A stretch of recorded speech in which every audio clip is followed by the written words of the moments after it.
Bonjour à tous, dans cette vidéo je vous propose un tuto spécial grand écart latéral. Sachez que ce n'est pas une question de génétique, c'est pas non plus une question d'âge. Moi j'ai eu mon grand écart seulement il y a 5 ans environ en faisant les exercices spécifiques que je vais vous montrer.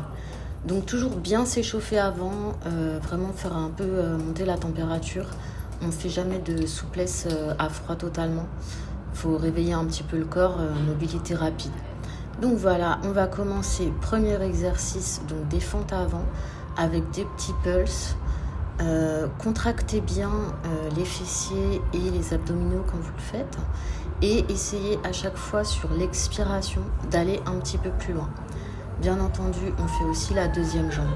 Là, je vous montre vraiment les exercices les plus efficaces qui m'ont permis de progresser. Et j'ai eu mon grand écart en 30 jours. Sans mentir, vraiment 30 jours pile, je suis passée de souplesse lambda à grand écart que j'ai continué de travailler. Donc on part sur une fente inversée. Donc là ça devrait bien tirer au niveau des ischios normalement. Vous alternez pointe flex et voilà, unflex au niveau des pieds comme vous voyez. Comme ça. Là, je me maintiens pour être sûre de maintenir mes hanches droites. Il faut que les hanches soient vraiment droites et ne pas ouvrir les hanches vu qu'on est dans un travail de fermeture. L'écart latéral, c'est au niveau de la fermeture des hanches que tout va jouer. Et bien sûr, le facial, ce sera au niveau de l'ouverture. Donc ça, on verra un petit peu plus tard. Pour l'instant, parce qu'une fois que vous avez votre latéral, déjà, c'est un très grand pas. Surtout quand c'est un objectif que vous convoitez depuis longtemps. Voilà, donc on souffle un petit peu. Ensuite, on part sur un exercice vraiment qui va venir étirer les ischios et détendre le dos. Pensez à bien souffler, c'est assez classique. Et sur chaque expiration, essayez d'aller un petit peu plus loin. Et là, vous faites pareil juste avec vos chevilles. Donc ça va aussi tirer au niveau des mollets. Donc là, vraiment, on va vraiment solliciter toute la chaîne postérieure des jambes.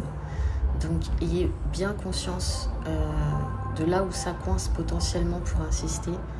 Là, on fait un travail assez rapide, donc sans trop ouvrir les hanches, comme je vous l'ai déjà dit, afin de s'étirer un petit peu dans tous les sens. Donc c'est uniquement ici de la souplesse active que je trouve beaucoup plus efficace que la souplesse passive. Si vous voulez passer en souplesse passive, vous maintenez sur l'expire la position et vous soufflez et vous comptez jusqu'à 8 ou vous comptez inspire, expire plusieurs fois selon votre ressenti. Ensuite, debout, vous venez poser les mains au sol et vous montez sur la pointe des pieds. Ça, c'est aussi un exercice très efficace qui va permettre d'améliorer énormément votre souplesse. Donc je pratique encore tout le temps pour maintenir un niveau de souplesse élevé et continuer de m'améliorer.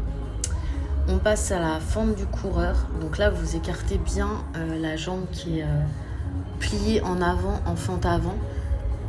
Et vous avancez le plus loin possible, selon vos possibilités bien entendu. Donc la douleur est normale, la souffrance non. Ayez conscience de ce que vous faites et n'allez pas jusqu'au point de non-retour ou de claquage ou de rester coincé, bien entendu. Travaillez toujours avec votre respiration, qu'elle soit de préférence fluide et calme, même si je sais que parfois ça peut paraître un peu difficile, mais vraiment essayez de ralentir votre respiration, de souffler et d'apporter de l'air là où ça bloque. C'est très important parce que la détente du système nerveux va considérablement améliorer votre souplesse et votre mobilité de manière générale. Donc le faites pas en regardant une série.